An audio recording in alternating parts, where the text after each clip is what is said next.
დაიწყო პროექტის მოსიარულე ბიბლიოთეკა, წიგნი ყველა სოფელს, მეორე ეტაპი წმინდა სამების საკათედრო ტაძრის ეზო და სპეციალური ავტობუსით წარწერით მოსიარულე ბიბლიოთეკა რაჭის მიმართულებით გაემგზავრა.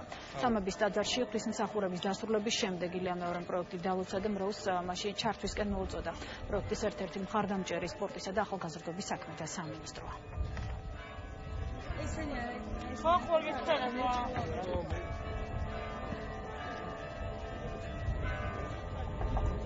ჩვენთან ჩამოყალიბდა ძალიან კარგი ტრადიცია.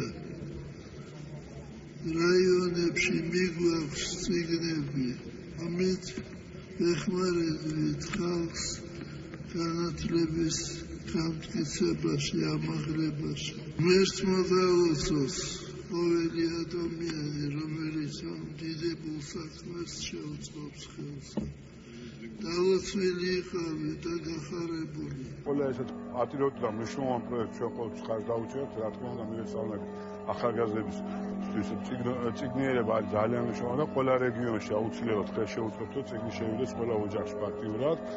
ვიხარია რომ რაჭაში 2000-ზე მეტი წიგნი დღეს უკვე გაემგზავრებიან ჩვენი წარმომადგენლები. ამჟამად წიგნები ჩავა უშუალოდ მაღალმთიან რეგიონებში, კერძოდ ამბროლაუსში და ონში დაახლოებით 2000 წიგნით მომარაგდება ადგილობრივი სკოლები და ეს ღირსეული ტრადიცია ვიმედოვნებთ, რომ მომავალშიც ღირსეულად გაგრძელდება.